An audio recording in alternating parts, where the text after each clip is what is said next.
and hit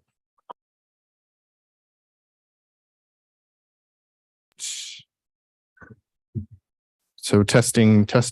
All right, perfect. Madam Chair, we're ready to begin at your convenience. All right. I'd like to call the City of Riverside Planning Commission meeting to order for Monday, July 17th, 2023 at 6:30. Roll call, Mr. Manager. Mrs. Denning, Yes, here. Mr. Hairston, Present. Mr. Owens, Here. Mr. Rogers, Here. Mr. Vasquez. Here. All right, all members are present. Approval of agenda. Is there any additions or deletions to the agenda at this time? Seeing none, the chair would entertain a motion to approve the agenda as published. So moved. Second. We have a motion and a second to approve the agenda as published. Is there any discussion? Seeing none, all those in favor signify by saying aye. Aye. Those opposed, nay. Motion carries. Moving on to approval of the minutes of June 21st. Are there any corrections to the minutes? If not, the chair would entertain a motion to approve the minutes as published. So moved. I'll second. We have a motion and a second to approve the minutes as published. Is there any further discussion? Seeing none, all those in favor signify by saying aye. Aye. Aye. Aye. Those opposed, nay. Motion carries. All right, I'd like to welcome the members of the community and investors here tonight. During our public hearings, if you'd like to speak, we do ask that you fill out one of the half sheet papers in the back. Residents and those with concerns for or against a case will be given 3 minutes. The topic must stay to the topic of the case we're hearing. So depending on what that is, we'll remind you before each case. Applicants are not held to that 3 minutes, so please keep that in mind. Let's keep everything, we ask that you keep everything civil. Don't talk while others are talking, and give everyone their chance to speak what they'd like to say about whatever the case is. With that, we're going to move on to our first hearing tonight. Also, when you step to the podium, there is a sheet up there. Is it up there? Yes, on the podium. Okay, that you will say in order to speak. It's just an oath where you're saying that everything you say is true to the best of your knowledge. And you'll state your name and your address for the record, please. So moving on to our first public hearing. Our first public hearing is PC case 230001, conditional use of 2518 Valley Pike. We will open the public hearing at 6:33. This is for partial ID I390071700006. This is a conditional use application for an automobile sale, service and sales in the B2 zoning district. At this time, I'll start with staff. Thank you, Madam Chair. I'll go ahead and have myself and Mr. Lane, Mr. Frost swear ourselves in here. So I, Joshua Roush, affirm that the testimony I'm about to give before the Planning Commission is correct to the best of my knowledge. And I, Lane Frost, affirm that the testimony I am about to give before the Planning Commission is correct to the best of my knowledge. And Mr. Frost will provide the usual overview. We'll excuse Ms. Holt this evening, but we'll walk through the usual presentation and then answer any questions you may have. So take it away. Yes, so 2518 Valley Pike. First, we have our aerial map, and you'll see highlighted in the blue there, number 6 is the parcel. And then our next image, this is the zoning.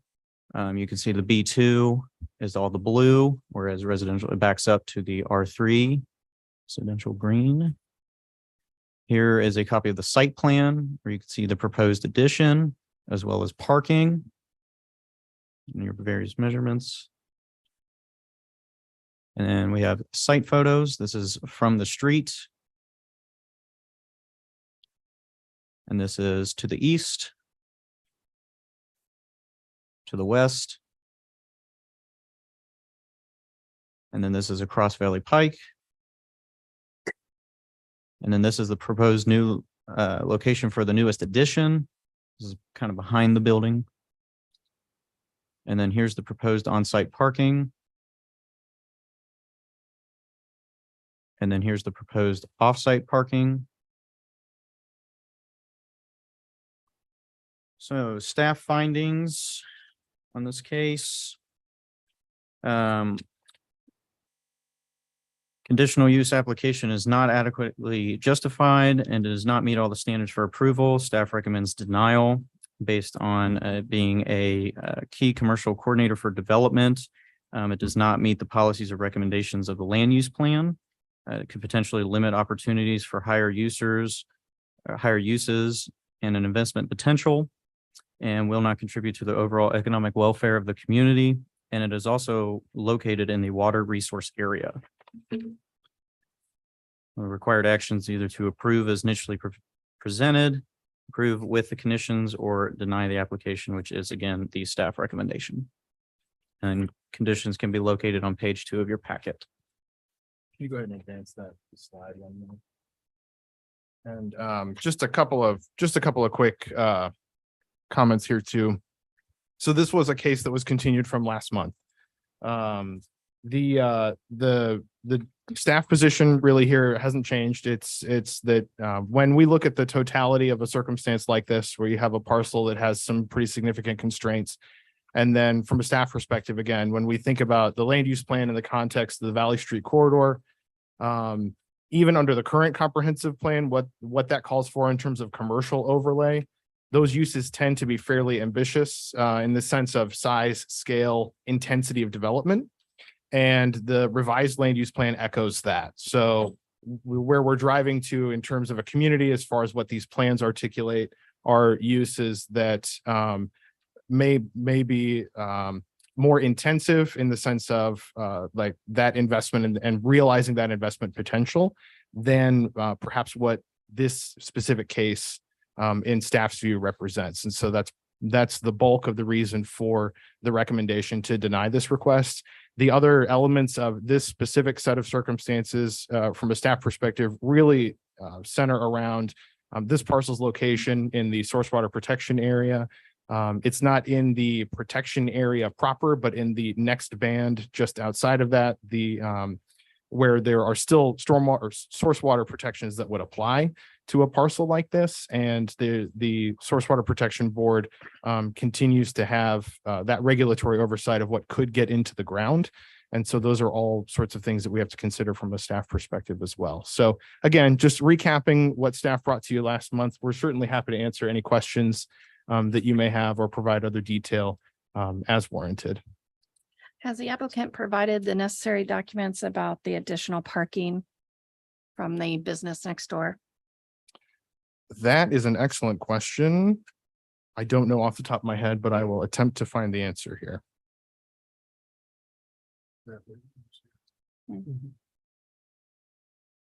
Even if, I believe that is a condition of approval though. So if in the event that planning commission would want to move forward on approval, there is a time frame specified in the condition by which that parking plan would have to be in place. And so you're well within your rights to go ahead and move for approval with that condition in place. And certainly we'll keep an eye on it then afterward.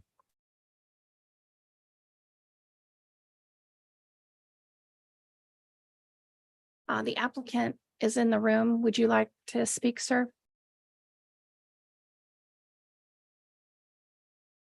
Again, just read the oath that's on the podium and state your name, your address for the record. I, Stephen Butler, affirm that the testimony I am about to give before the planning commission is correct to the best of my knowledge. My name is Stephen Butler. I'm with Community Civil Engineers out of Beaver Creek, 2440 Dayton Xenia Road, Suite B. I was a little confused right at the end there. Are we in the source well area or not? It's in the water resource area. There's a narrower geographic boundary. That's the actual source water protection area that has a higher level of restrictions. My understanding is this parcel is in the water resource area, which is sort of that next regulatory ring out Okay, from the protection area. okay. So a few things. First, just going back, when I met Mr. Dorsey, was retained my services. He had initially approached the city and indicated his interest in purchasing this property, which is approximately 45 feet wide, with a 26-foot by 26-foot building on it that was formerly used as a auto mechanic place. He came in, he asked and stated that his interest in purchasing this business and continuing the same kind of activities at this site. It's been a somewhat of a battle to make everything work. We have worked with staff back and forth. The lot is approximately 45 feet wide, I believe. And when city staff in the recommendations talks about that this could have a higher density use, there's no storm sewer in the area. So therefore, there's no ability for this lot to connect into a storm sewer or have any detention. So what we show is basically the maximum ability of development on this site with the additional 26-foot by 26-foot building in the back. We've worked it out, and basically the city, the consultant that the city uses for the engineer agreed with our calculations that this was as much parking, this was as much development that this could have without requiring a detention basin. And again, there's no infrastructure in the street to allow for connection to a to allow the detention basin to be able to drain into the city storm sewer. It's just not there. So we feel that we have developed this property to its maximum, and to try and get a higher use in there, I don't see what it could possibly be. Again, with a 45-foot wide lot, if you've got, we went before the BZA to get a variance on the setbacks. Obviously, the existing building is in violation of the setback. So we went through there, we got their approval through the BZA to be able to put our addition on the back and the parking. So typically a parking drive aisle is 24 feet wide. Your parking space is 18 feet. So when you add 45 and if you add 24 and 18, it's 42. So you're left with 3 feet. So like I demonstrated, we have maximized the parking. You're not going to get more parking on this site. So I really don't see where the city staff are seeing potential for a higher density use for this parcel. And then, I mean, just backing up a little bit, when Mr. Dorsey approached the city staff and asked about purchasing this property and continuing the business, he wasn't met with any resistance. He was like, yeah, that'll work. And then he went and spent time and resources cleaning the lot up. As I understand, there were vehicles in the back that needed cleaning up, and he's gone and done that. And Mr. Dorsey's goal is to clean up this area, make it look more presentable than what it was, and be an improvement to the city. And then for the city just to let him get to this stage and say, oh, we have these other concerns and we're not going to allow your use. I think sends the wrong message to people who want to invest their time. I mean, Mr. Dorsey is from Trotwood and he wanted to set his business up in Riverside. And I think that the message that the city is sending, if they deny him at this late stage where is retained structural engineers to design the building, retained civil engineering services to design the site and the parking and the drainage and make sure everything's in compliance. And we've done that. He has shown a level of investment and he wants to put his business here. And I just think it's a shame to even be talking about denying his use after everything is invested. So with that, I appreciate your time and I hope you consider going against the city staff recommendations and approve this. Thank you. Did you get the letter from the other business?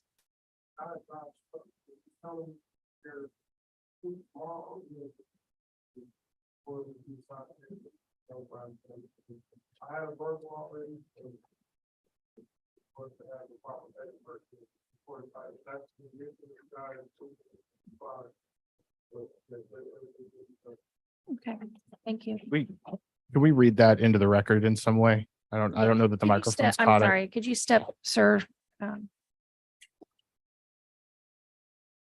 Mr. Dorsey, you probably should State. swear in as well, if you don't mind. I, Sampson Dorsey, affirm that the testimony I am about to give before the planning commission is correct in the best of my knowledge. Thank you. If you could just state, I asked if you had the letter yet about the additional parking spaces. Okay, that- the letter will be put in this week. The guy, the owner next door drives trucks. So, and he's been gone for, I guess about a month or so now. But he will be here this week. I've talked to his daughter and I also talked to him. And if it's a condition of you guys approving, or I mean, as far as one of the conditions, that's fine. Okay, all right, appreciate that. Thank you.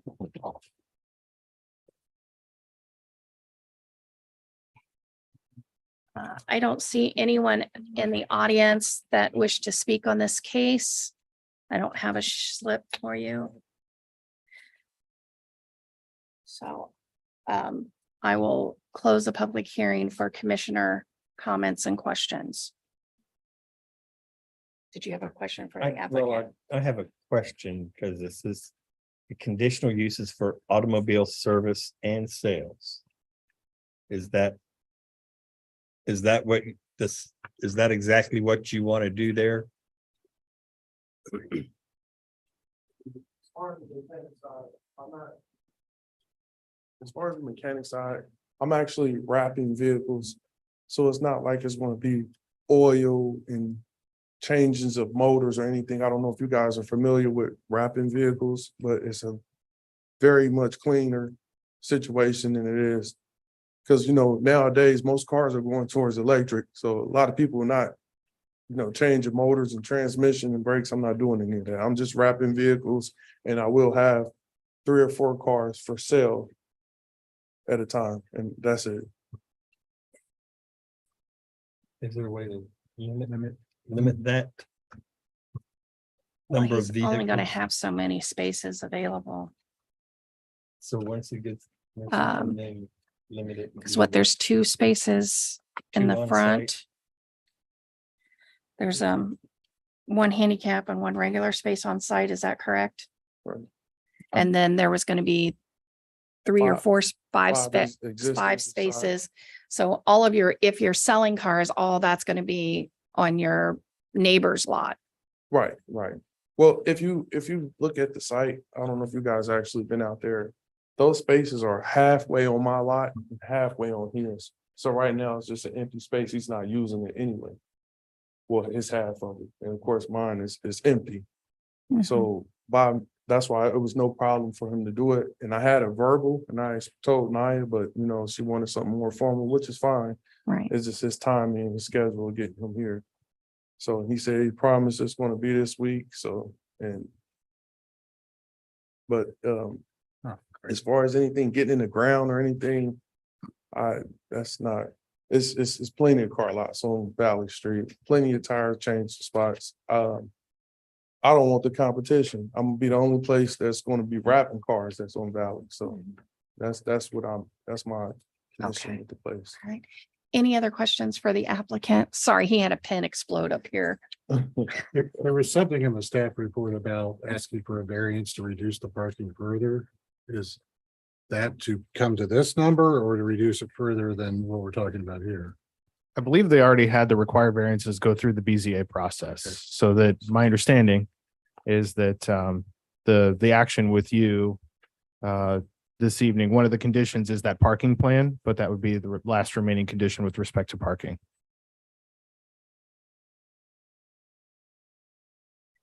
So if I can say one more thing, the reason I'm adding on the add-on is because most vehicles will be kept inside. Any car that's getting worked on or wrapped or anything will be inside. So that's why it's limited space outside didn't matter to me because everything has to be done inside. So Okay. So maxed out with mechanics and car sales, how many cars would you have on the property total? Parking spaces and inside the garage facility? no more than 10 cars. It wouldn't allow me anyway, but no more than 10 cars. I'm personally doing this myself. Hmm. So I'm personally wrapping these vehicles. I'm personally, so it'd be no more than 10 cars, and that's with 4 or 5 in the inside and those remaining parking spots outside. Gotcha. And those cars won't sit there overnight because his traffic is, I think, a little bit after 6 p.m. So those cars will only be there from 9 in the morning to say 5 or 6 o'clock. And then those cars will move because his traffic for the restaurant is from 6 to, I think, 10 p.m. So they're just waiting cars for customers, and the ones that permanently for sale, I'm not gonna leave them on the street because, as far as people still catalytic converters, those cars go back in the building. Hmm. And it's gonna be high-end cars, so I'm not leaving this stuff sitting out there,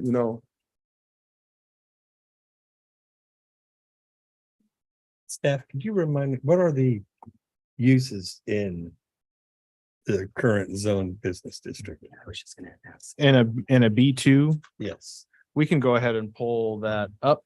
It's going to be general business kinds of uses, though, similar to, I believe the Spincamp Shopping Center is also a B2. I'm trying to think of other sites that are, but you've got sort of general commercial, the auto repair, automotive maintenance, those are conditional uses in any B2. So kind of regardless of where you are in the city, that's not a by right development in a B2. Sales, I believe, is another one. We'll go ahead and pull this up here real quick.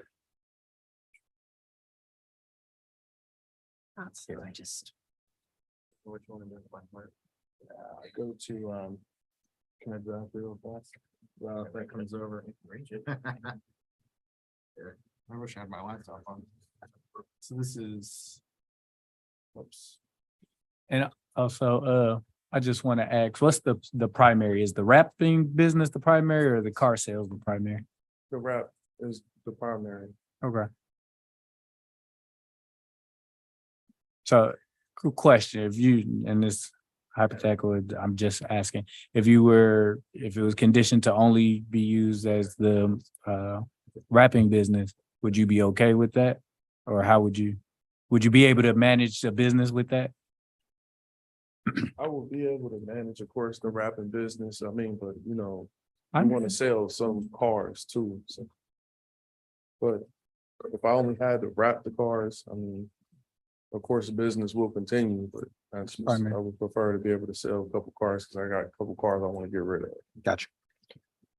And Mr. Owens, in reference to your question, the list here is the list of by right primary uses that are permitted in a B2. So these are things like implement sales, banquet halls, a car wash, commercial entertainment, gas stations, nurseries, restaurants, theaters, veterinarian offices, wholesale, and then tire and lube, which is, you'd think like a Valvoline or a similar kind of a use there.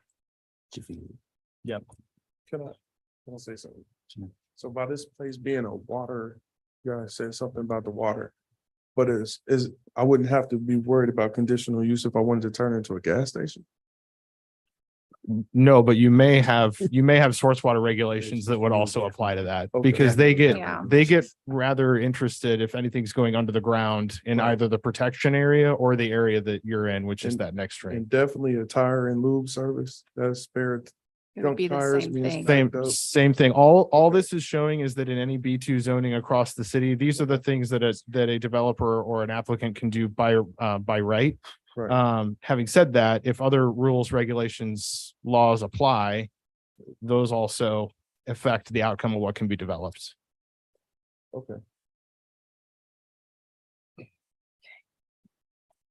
Any other comments from commissioners? Comments? Comments? All right, thank you very much, sir. So,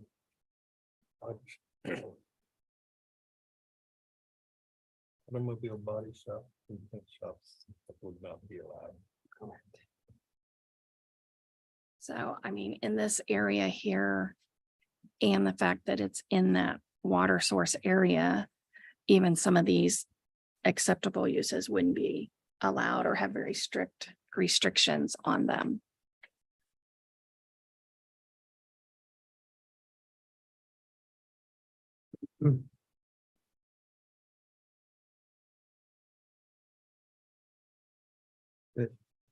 Now, what are the accessory uses? Can you scroll down? Number 3, please.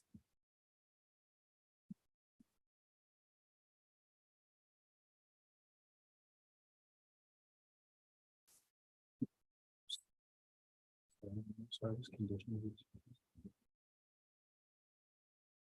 I mean, it can be, Right, and it's but then it's still in that water area too, so there would be possibly also other restrictions.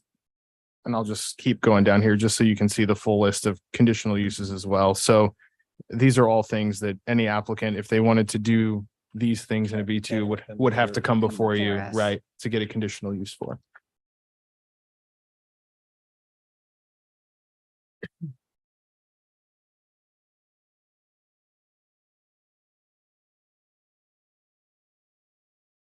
Okay. I know we talked a lot about it at the last meeting, but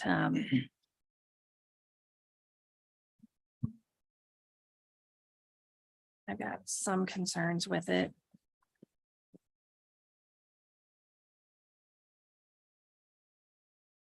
So, with the water resource protection and all of that, if anything is out of standard, he's gonna have to meet whatever that requirement is for that protection, right? Correct. If approved. Yeah, right. If approved functionally, it's similar to an overlay in the sense that it's just another set of rules, regulations that any applicant would have to comply with.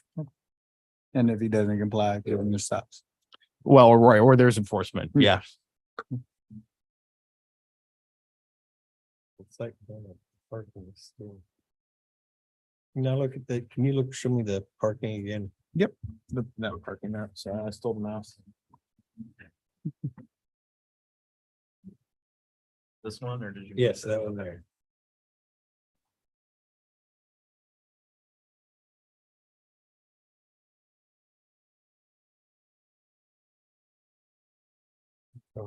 Conditional. There's no place for customers. Right here is a handicap, For handicap use. right? And then one here. Then 1, 2, 3. Maybe 4. I believe there are 5-ish. Yeah. 1, 2, 3. On the other property? 4, 5, 6 total. The parking.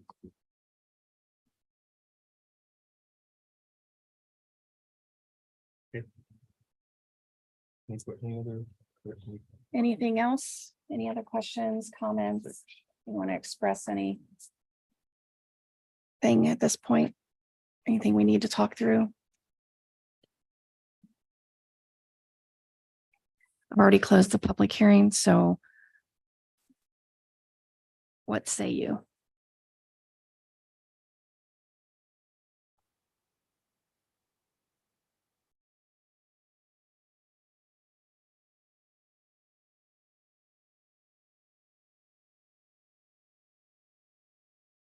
Move to approve PC case 23-001-2518 Valley Pike with the conditions listed on page 2 of the staff report.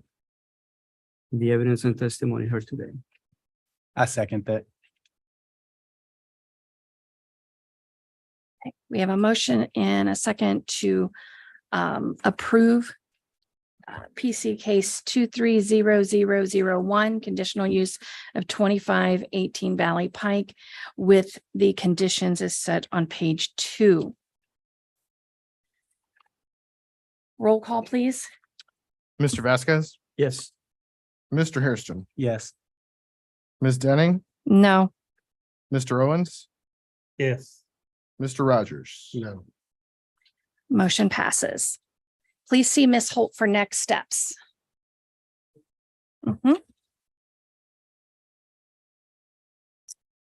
Okay, moving on.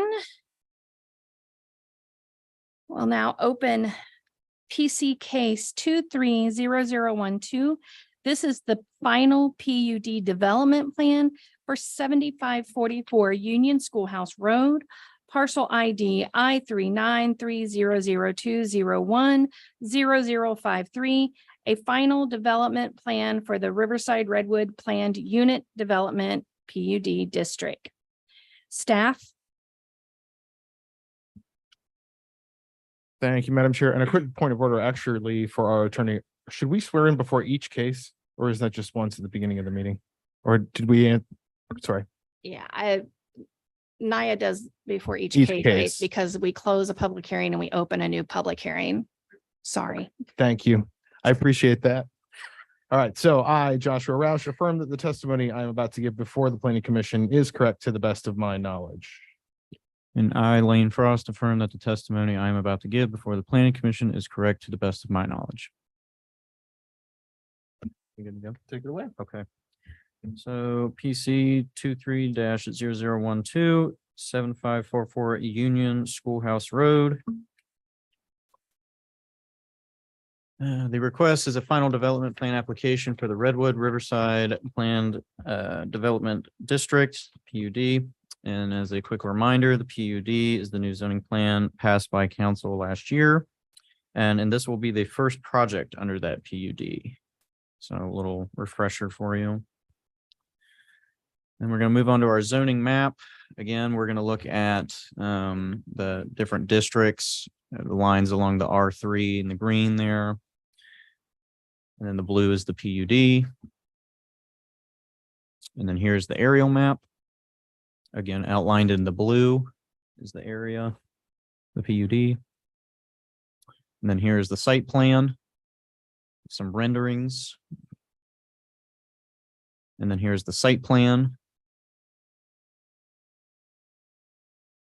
And then here's some renderings of what the potential constructions will look like. And then here are our site photos. This is from the front. This is from Union Schoolhouse Road. And then here is across the road. And then that. There's from the subdivision. There we go. And then here's from Forest Ridge. And then here's the proposed stormwater basin location. And then the sidewalk that will be installed along the front. Right. And then final development plan, staff finds that is adequately justified, approval with conditions. Staff recommends approval with conditions. The development plan is consistent with the zoning code and the comprehensive land use plan. It is also consistent with the PUD and any regulations. The development's design will complement the surrounding subdivisions and also provides an alternative housing type on Union Schoolhouse Road. And then required actions, planning commission to approve the application as is, approve with the conditions, which is the staff recommendation, or deny the application. And again, just to quickly tag along here as well. So this is the second phase of the PUD process. So when we were first through this several months ago, that was for the rezoning. Now that the rezoning is complete, the role of planning commission here is to review and decide on the final site plan that the developer would carry forward. So the TRC, our internal technical review committee, has already reviewed the details of that plan. And the job of the TRC is to make sure that this plan is in line with the UDO and the rest of our applicable codes. We did receive traffic study information from the developer. We had the city engineer look at the stormwater and drainage. I believe, actually, Mr. Frost, if you can go up to one of the aerial photos as well. Incidentally, that's perfect. There are not many substantive changes between the initial plans that were presented and the plans that you have before you this evening. I'll of course let the applicant speak more to that as well. I believe one of the changes though is on this bottom right corner, which I believe is the southeast. That initially was shown on the rezoning maps. But that section, that bottom corner, I believe the applicant sold part of that to remain or excuse me, another party, I believe, purchased that as part of a buffer zone. But if I'm incorrect there, I'll certainly let the applicant correct me. That's one of the changes to this plan. Another change to the plan is that NIA worked very closely with the applicant to get to a place where the applicants made a commitment to make, I believe, a 30% of the landscape that would be installed would be native landscape, stormwater friendly landscape. And if I'm not mistaken, the applicant has also committed to expanding the frontage to expanding Union Schoolhouse Road all along that frontage. Just to help accommodate, create more consistency in the roadway, but of course to accommodate then any other traffic that may pop up as part of that as well. So all in all, I think from a staff perspective, we're very encouraged by the collaborative relationship that we've had with the applicant and the developer. We've certainly, I think, had some fruitful conversations about having heard some of the neighborhood concerns nearby about what the traffic impacts and everything else. We feel very comfortable that we're at a place where we're able to accommodate or address some of those concerns through this project. And again, just I believe had very good interactions with the developer, at least as far as Ms. Holt has relayed those to me as well. So we are happy to answer any questions that you may have. Any questions for staff? The applicant is present. Would you like to speak? Okay. Yes, please. I, Gregory Thurman, affirm that the testimony I'm about to give before the planning commission is correct to the best of my knowledge. My name is And Gregory Thurman, 20 Village Square, 45246. We don't have any further presentations to make at this time.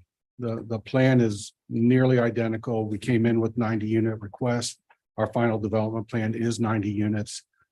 We had to work out a detail with Mr. Dix, a neighbor up to the north. Unless that's north there, that would be to the east. He had a first right of refusal on some acreage. We worked that out between us as the applicant, the seller, Bob Allen and family, and Mr. and Mrs. Dix. So that we came in to NIA there to discuss what that meant with our green space. It eliminated 2/10 of an acre of green space, so it fully met the intentions of the PUD. We concur with staff. We've been working with them on a weekly basis. It's a good relationship, and we hope that you agree with their findings, recommendations, and conditions, because we do. We appreciate that. I'll stand by for comments or questions. Any questions for the applicant? Could you elaborate on that buffering plan that was referred to? Okay, that's the parcel. It's 6/10 of an acre that'll be transferred to Mr. Dix. And he had a first right of refusal because he owns 3 lots up on the neighboring street to the east there. And you can see the 2 vacant lots on either side of a house, right down in the corner there. So we collaborated with the seller and the neighbor to come up with the resolution, and it ended up being 6/10 of an acre. That's a private deal between our seller and the neighbor. We facilitated what we could to help make that happen and made it agreeable. So And didn't really change the buffer that you needed for, it didn't at all. Yeah. Yeah, we weren't building in that area anyway. We offered to give him a conservation easement at no cost, and he elected to purchase it from the seller. So that's, everybody has their reasons for doing something. But that'll be a protected area regardless. And then what about the landscaping along the borders with the adjacent homes to the east and west? We have a landscape plan that's been approved through the TRC process. It's shown on that plan as well. Anything that is not existing is a new plant that we'll be putting in place.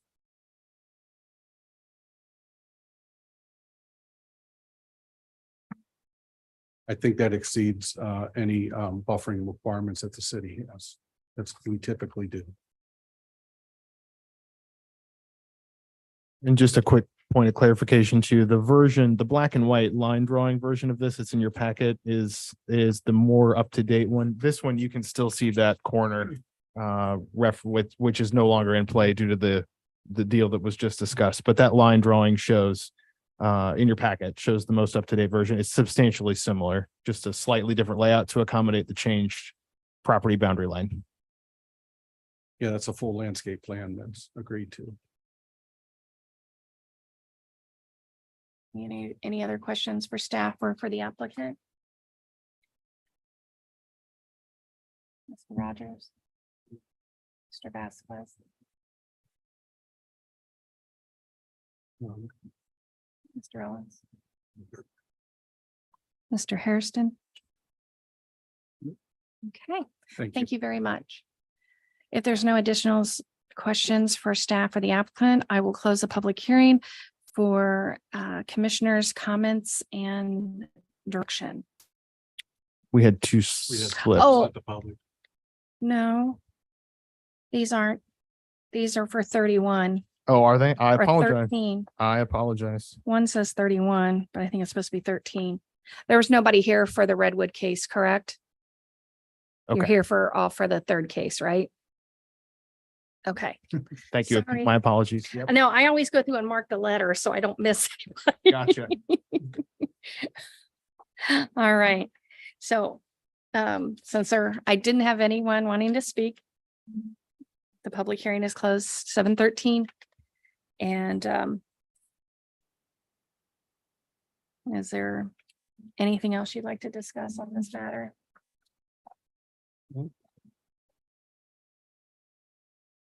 Anybody would like to make a motion? I'll make a go ahead. I'll make a motion to approve PC case 23-0012, 7544 Union Schoolhouse Road with the conditions listed on page 2 of the staff report based on the comprehensive land use plan, staff report, Redwood Riverside PUD text, and evidence and testimony heard today.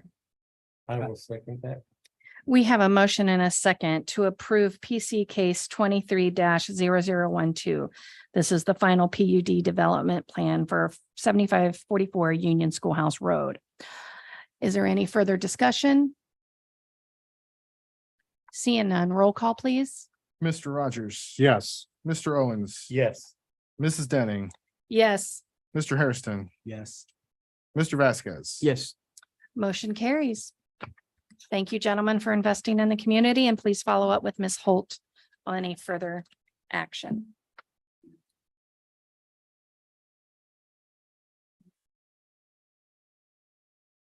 Okay. All right. What? When you get a look from the lawyer, you'll start to worry. I'm like, what did I do? Okay, moving on to PC case 230013.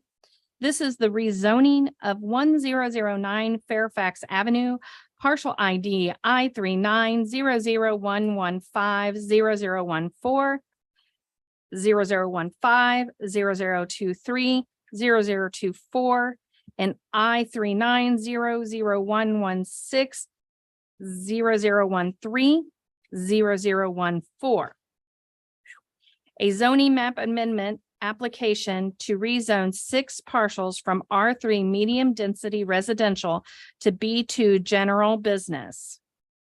I will open the public hearing, 7:15. And start with staff report. I, Joshua Roush, affirm that the testimony I'm about to give before the planning commission is correct to the best of my knowledge. And I, Lane Frost, affirm that the testimony I am about to give before the planning commission is correct to the best of my knowledge. Thank Anything? Take it away. Okay. All right. PC 0013, 1009 Fairfax Avenue. This is a rezoning from an R3 medium density residential to a B2 general business for 6 parcels. There we go. All right, starting with the aerial map. So in blue is the subject site itself, and then in red is the rezoning requests. So I believe it's 5 and 6 parcels. And then here's our zoning map. Again, the blue is up here in the B2. This is the R3 being rezoned. And then here are site photos. This is from the front. Let me move this so we can see. And then here's the adjacent property across the street. And then here's to the west. To the east. And then here's the parcel and rezoning request from the front. So this is that back further in 6 parcels. And then here's the rear view. And then this is the site from Kim Bolton. Staff findings.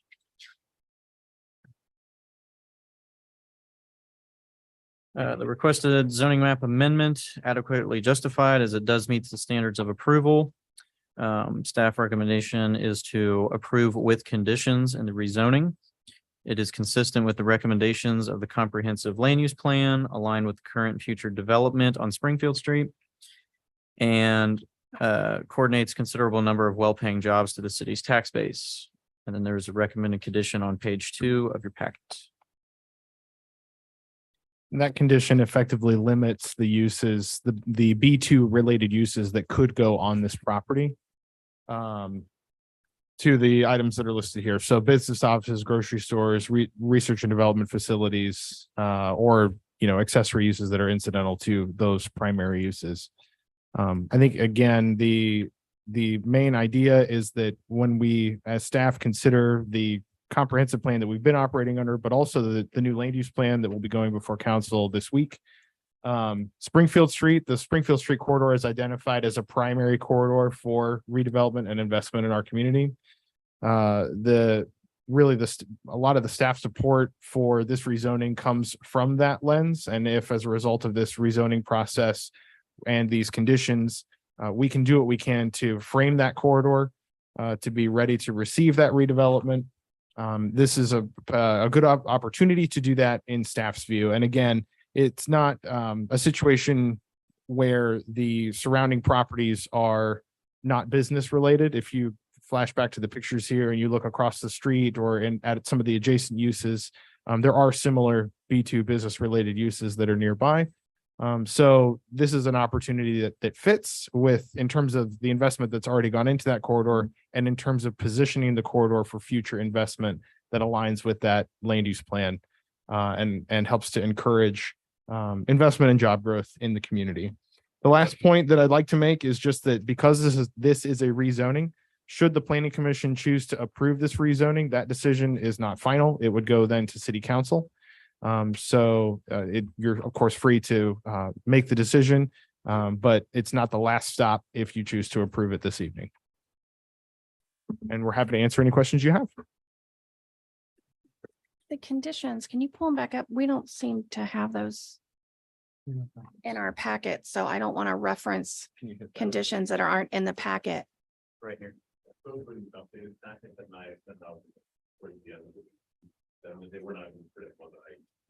Gotcha. Okay. Okay. We've got them down here though, at the Okay. bottom. So I just the- want to make sure that whatever motion may or may not be made, that we're not referencing something that is not in our packet. No, and that's, yes, point well taken. So- But incidentally, the recommended conditions are again, to limit those B2 uses that could go in under this rezoning. And to specify that any uses that do go in would have to comply with water protection. So source water protection and those related guidelines. And that any other use of the property that's being rezoned would have to require approval from the planning commission. And is rest of those, is that scrolled up a little bit? You're looking for the, Staff finding, is there more under? No, okay. nope, That's everything. nope, yep. That's a complete, which, okay, just want to make sure. All right, is the applicant here?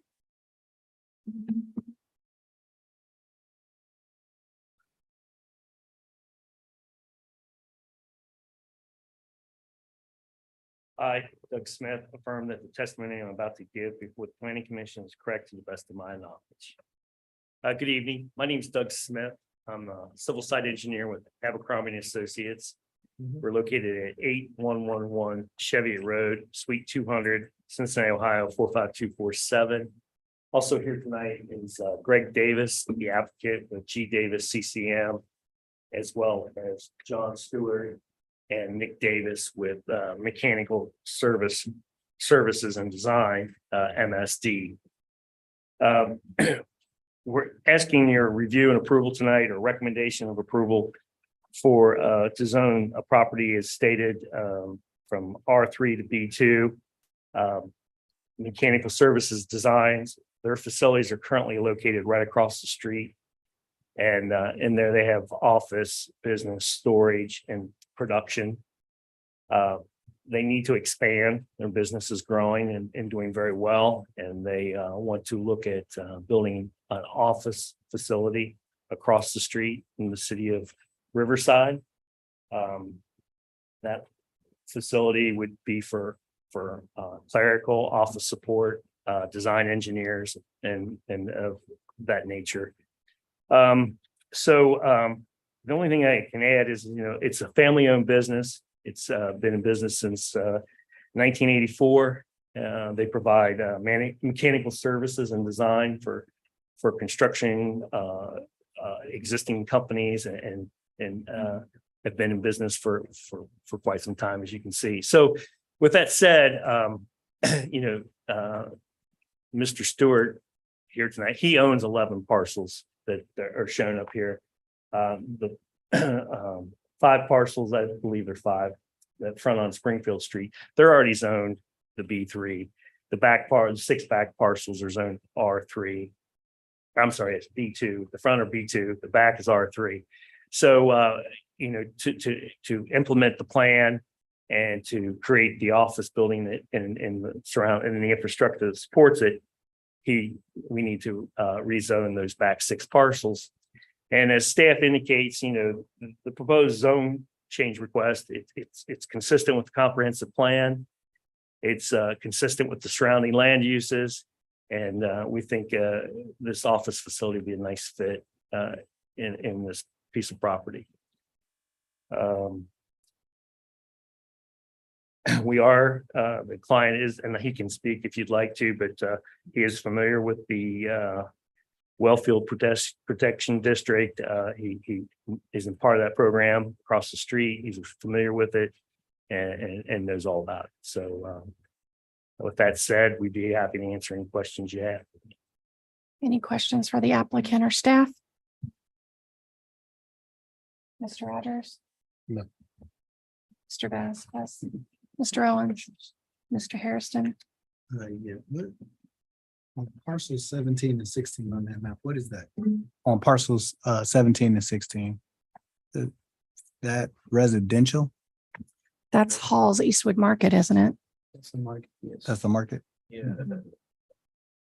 Okay. Yep. All right, just wondered.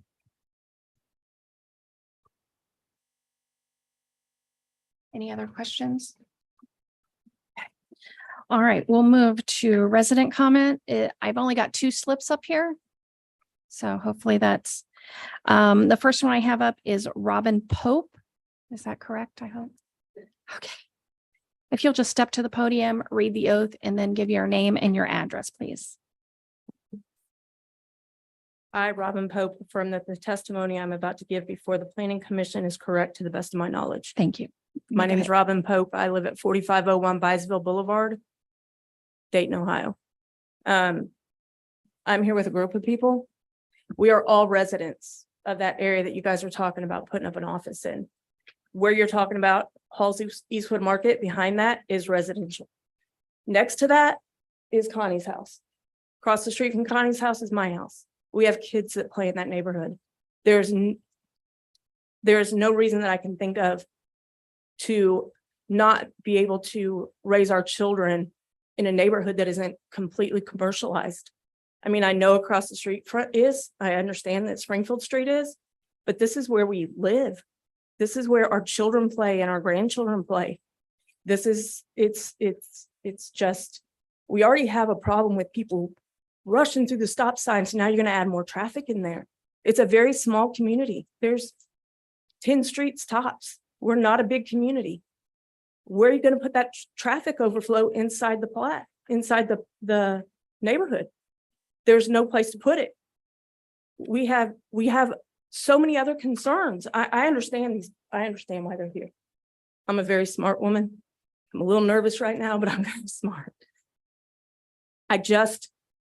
There's so many other concerns that I can't even fathom why it would even to turn a residential area into a commercialized area. It's just, I don't agree with it.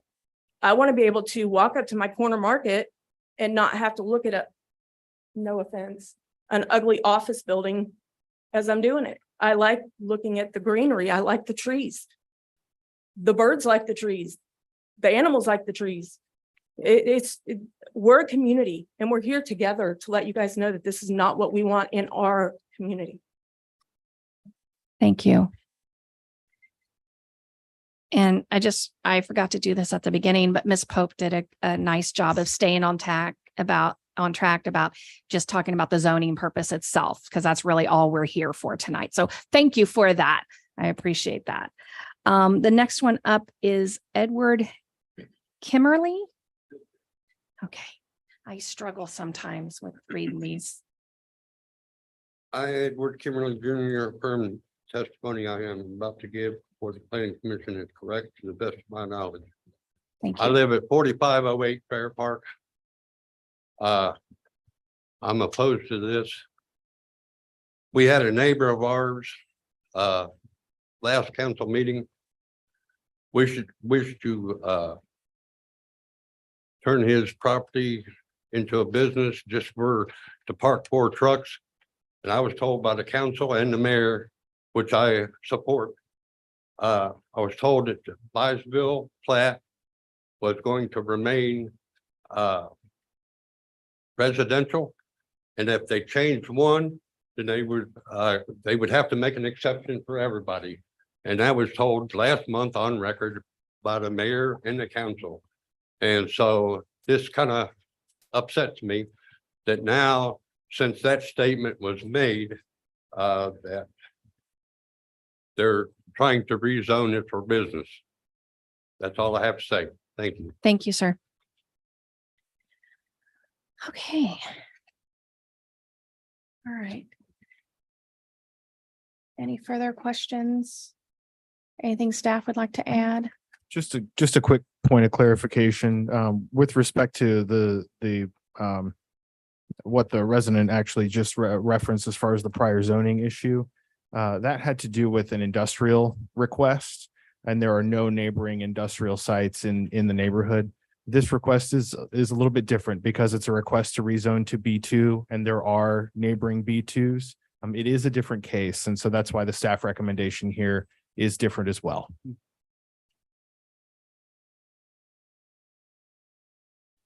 And they already own 18, 19, 20, 21, 22, correct?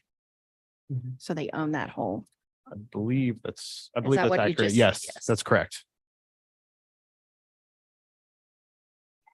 And I have a question. Yes, sir. In regards to the zoning. How much of that, I know where it's already red. Is that already rezoned or is that residential as well? The red section is the residential, those 6 parcels inside that red box are the residential parcels that the applicant is requesting rezoning to business, So the front are already business. are already, okay. It's basically like half of the site is already Right. zoned properly, the other half is not. And so what the applicant's asking you to do is bring the rest of the site into the business zoning so they can complete their plan. And it's a similar situation just to the west of there where you can see the And this is business map I comes needed to back. see. Yeah. Right, and it would be sort of a continuation of the rezoning there just to the west. Or excuse me, you can see how, let me rephrase that. The blue parcels there are the B2. You can see how on the west side, they come back a little farther. The applicant is effectively asking you to do the same thing for the 6 parcels that they own on half of their site. So, But they own every parcel that's in this highlighted area, blue or red. in the entirety of the site, that's correct, yes.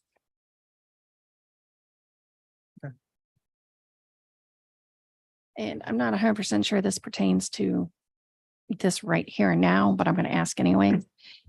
Has there been any talk of making this one large lot versus all the small lots? I'm not sure if Ms. Holt has raised that possibility. I'm sure we can do that, though. Should planning commission move forward and then council also move forward, I imagine that would be a discussion that we would have during the site planning process is Okay. to I wasn't sure. consolidate the parcels. Because I know that we have tried to do that with some other areas, is have them instead of having even residential areas, instead of having multiple lots, trying to combine that to one larger lot. So, okay. Any other questions for staff or the applicant?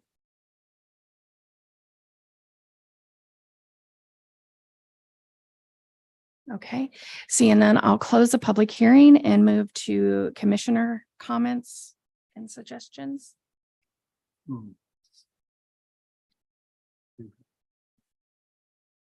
You go back, I'm sorry, I got it. So if we were to approve and rezone, hypothetically speaking, Recommend reason. recommend, yes, for council. That little green sliver right there off of Kim Bolton Avenue, is that not gonna be rezoned? That's gonna remain? My understanding is, yes, that's under separate ownership and a separate rezoning, and it's not part of their proposed development site. So it would, okay. And it actually, if you can go back to the aerial real quickly. That you can sort of see where that There's nothing line, there. it kind of comes down. It looks like at one point it's where if the road were ever We're to be there. extended, it would be along where that parcel is. Yeah, Or at least when these lines were first drawn way back when, that's where somebody envisioned a road going. So, so there's no residential or anything in that. correct. area. It's not impacting a, The what? Mhm. Before my time. Any other questions? What is the structure that's on 15? It looks like one of the 6. Here. Yeah. That's the house. That's not residential. That's one of the properties in question for the rezoning. that's part of their development site. Yes. So what's gonna happen with that structure? The applicant, Yeah, the Right. one that's listed as 1009, it looks like, or lot 15, That house has already been raised and removed from the site. Okay. old aerial. Okay. Thank you. Yeah, the aerial, I believe, is a few years old. Yeah, So- Google doesn't always keep up. I didn't think there was anything back there, but.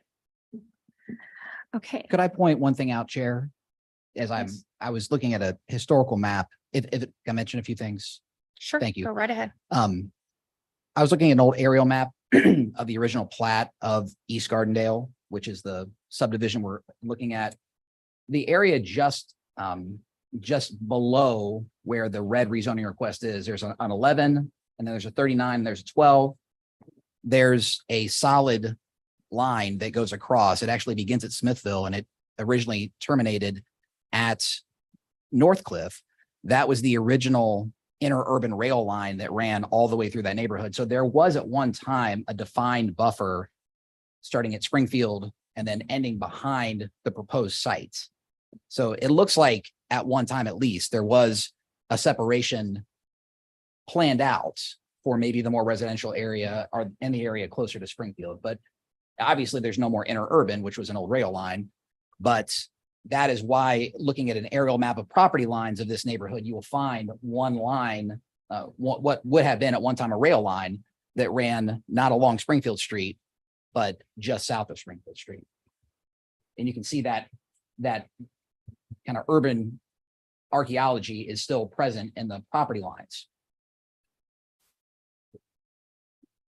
Because your point's kind of, it's still giving a buffer between business yeah. and residential. And at one time when the neighborhood was designed, in an old plat book I'm looking at right now, you can see exactly where it ran. The neighborhood was founded 101 years ago, 1922.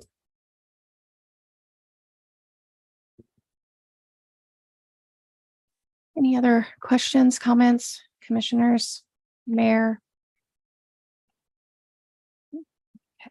I think I already closed the You did. hearing. Okay. How would we like to proceed?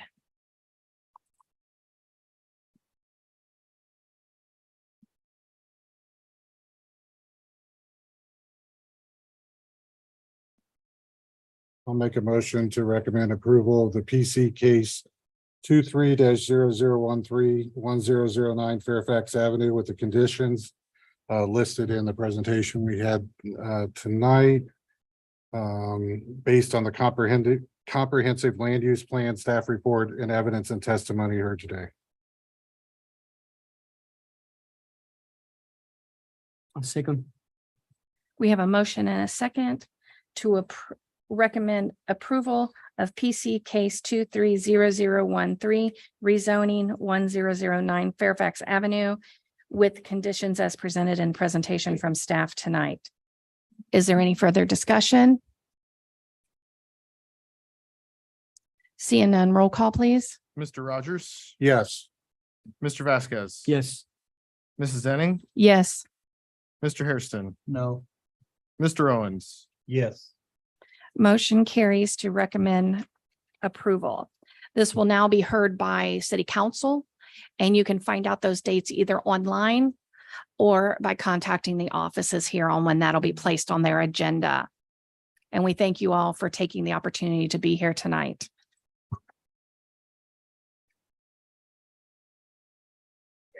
And the applicant just needs a follow up with Ms. Holt on next steps, please.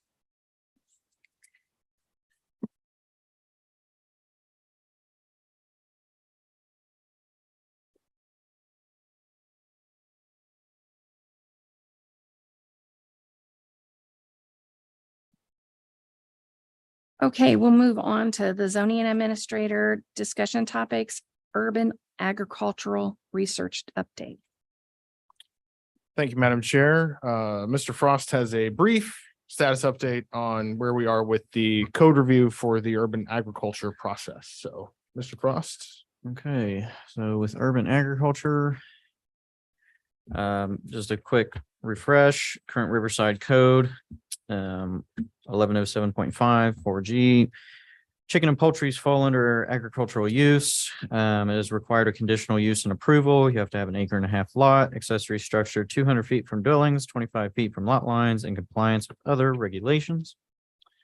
We've been doing research into some local, some not so local communities, Fairborn, Dayton, Yellow Springs, Akron, some various places in Ohio, both close and far. And we've also been looking out of state at cities that are similar to Riverside, Louisville, Kentucky, which was recommended by Ms. Holt, Mesa, Arizona, and Fort Collins, Colorado. And you can see the years on the right as their code adoption years. We're looking at a variation of different, all the way back to the 80s till as near as 2020, looking at their codes that they have adopted regarding poultry. Common practices that we found against some of these communities and others is the prohibiting of roosters, probably for noise complaints, restrict to agricultural zones. And by that, we mean that there is an actual designated zone for this, similar to how we would designate something residential or business. They actually do have separate zones just for agricultural. These Ohio communities would go towards the ORC. The Ohio Department of Agriculture has a livestock care and standards board, which has various things from care to feed to medications that they would require any kind of animal being raised in a residential area to follow. Prohibit the breed and sale of birds between neighbors, and also to prohibit slaughtering. Require approval via permits through the city beforehand. That's to both have chickens and any kind of accessory structures that would come with them, which is something the city already requires. And then also a familiar one is setbacks of a coop or run area. We've seen anywhere from 100 feet from the nearest residence to 25 feet to a lot line. It varies very differently depending on what city you're looking at. And then, of course, there will be some noise and smell ordinances that have been put into effect depending on which city you ask. Some unique provisions that we've come across depending on which city. Louisville, areas with deed restrictions, which is something we touched on last meeting about Riverside having some yays, some nays, depending on which deed restriction you fall under. Louisville does enforce deed restrictions when poultry and other agricultural activities are concerned. Mesa, Arizona requires chicken waste to be removed from a property twice a week, which we thought was interesting. That was the only community that we came across that would enforce something that specific. Various cities in California, and I say various because it was over a dozen without listing every single one, they require vaccinations for backyard chickens.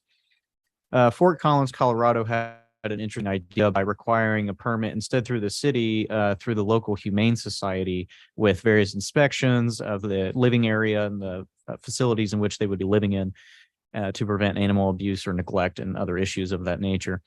And then various cities in the US, this is something that we have found across the board, both in Ohio and out, allow the raising of poultry without city regulating it. So similar to how the Humane Society above in Fort Collins kind of took on that task, there are some cities that will allow the raising of poultry and other agricultural animals, just not having the city do it to avoid wasting time, resource consumption, anything like that, especially with cities with small staff.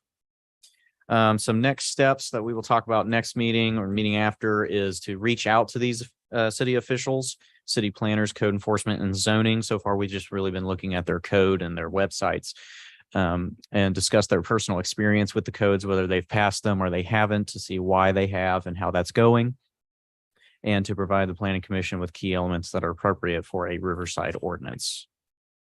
So again, just to jump in here very briefly, I think the benefit, or at least what we're driving for in this code review, and just by giving you some of this high level feedback at this point in time, we're working toward a draft ordinance that incorporates some of the unique things that cities all across the country are doing, or have considered, that may be appropriate for our context. What we want to avoid is a copy and paste of somebody else's code. We're trying to, from a staff perspective, trying to be very selective about what are some unique ideas that other places have done that may really work well for our context. And so, as Mr. Frost mentioned, those things run the gamut from some of these really specific, unique, creative things that may or may not work to, to other standards that maybe are more or less restrictive, kind of depending on where they are. So as Mr. Frost mentioned, our next step is to reach out to some of the peer communities that were on this list. And the task there will be just to get some feedback from them about how well these ordinances and codes are working for them. And if they could wave their magic wand and adjust anything about their ordinance, would they do it? And then we will take some of that feedback. And I'm particularly interested in some of the older ordinances, after something's been like this on the books for a while. I think it creates opportunities to revisit what that looks like. And some of these communities may have ideas about things they wish they could do, or things that they wish they didn't do, that would be relevant for our conversation going forward. And so here over the next meeting or two, we will start to pull together these elements into the kinds of things that we would recommend you consider in an ordinance. And that's where we are.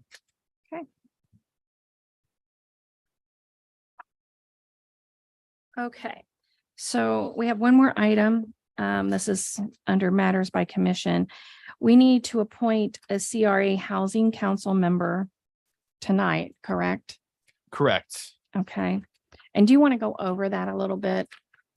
Yeah, so the CRA Housing Council is a body that meets similar to some other bodies here at the city on an as-needed basis. If an applicant were to request from the city incentives for the purposes of building a housing development that qualify for CRA, which is Community Reinvestment Area approval, that initial request has to be heard by the CRA Housing Council.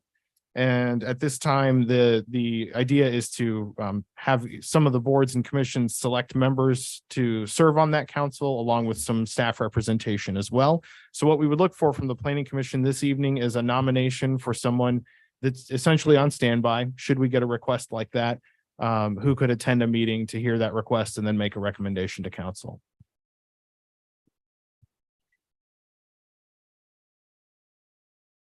Is anyone eager to be appointed to this?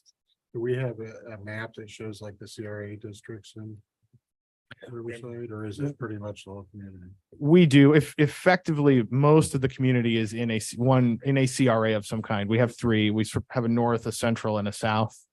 This board would be able to hear any request in any of those areas.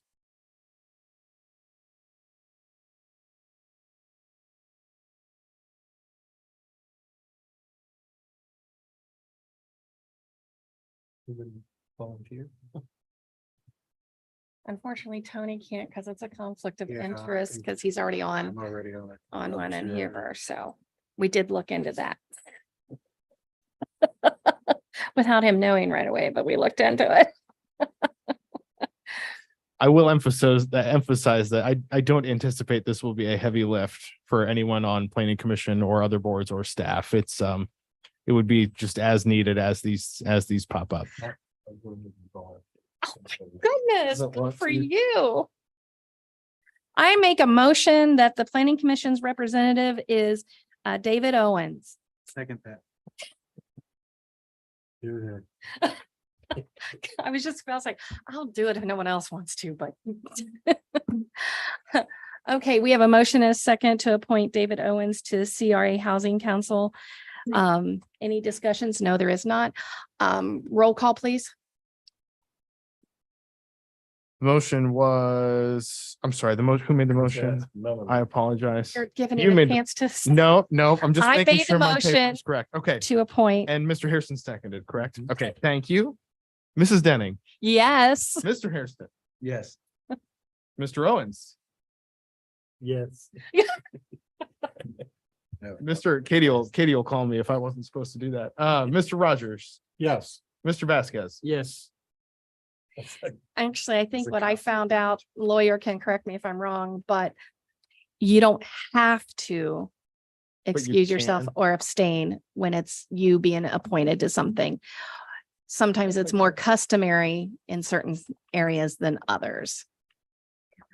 Yeah. Thank you. That's twice tonight. Yay, me. Every time I end up running one of these meetings, I learn something new. So, all Yeah, right. there's a sheet about that on the back of this. What? That talks about the guidelines for nominations and stuff, which said you could vote for yourself. Oh, did it? I think a lot of that I was didn't get if, that. if there was more than one nomination. Yeah. In this case, we only had one. Well, so. and I think the reason for that is because if there is more than one nomination on a board of 5, Right. it kind of puts you in a possible predicament, especially if someone else decides to abstain.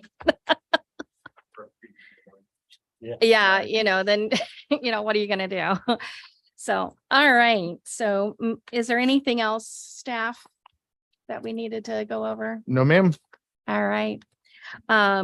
Matters of commissioners, Mr. Rogers, Nothing this evening. Mr. Valdez, Nothing this evening. Mr. Owens. We are open for early voting. Come on down and vote. Don't take a pen. Don't take one of those pens. Is that what just exploded on you? That's what Mr. Hairston, No, nothing. Mr. Mayor.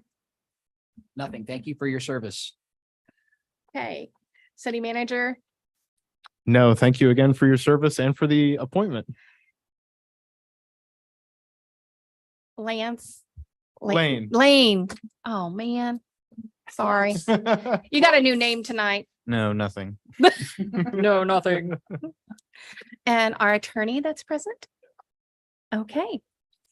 All right, then the chair would entertain a motion to adjourn. So moved. Second. We have a motion, a second to adjourn the City of Riverside Planning Commission meeting Monday, July 17th, 2023 at 7:51. All those in favor signify by saying aye.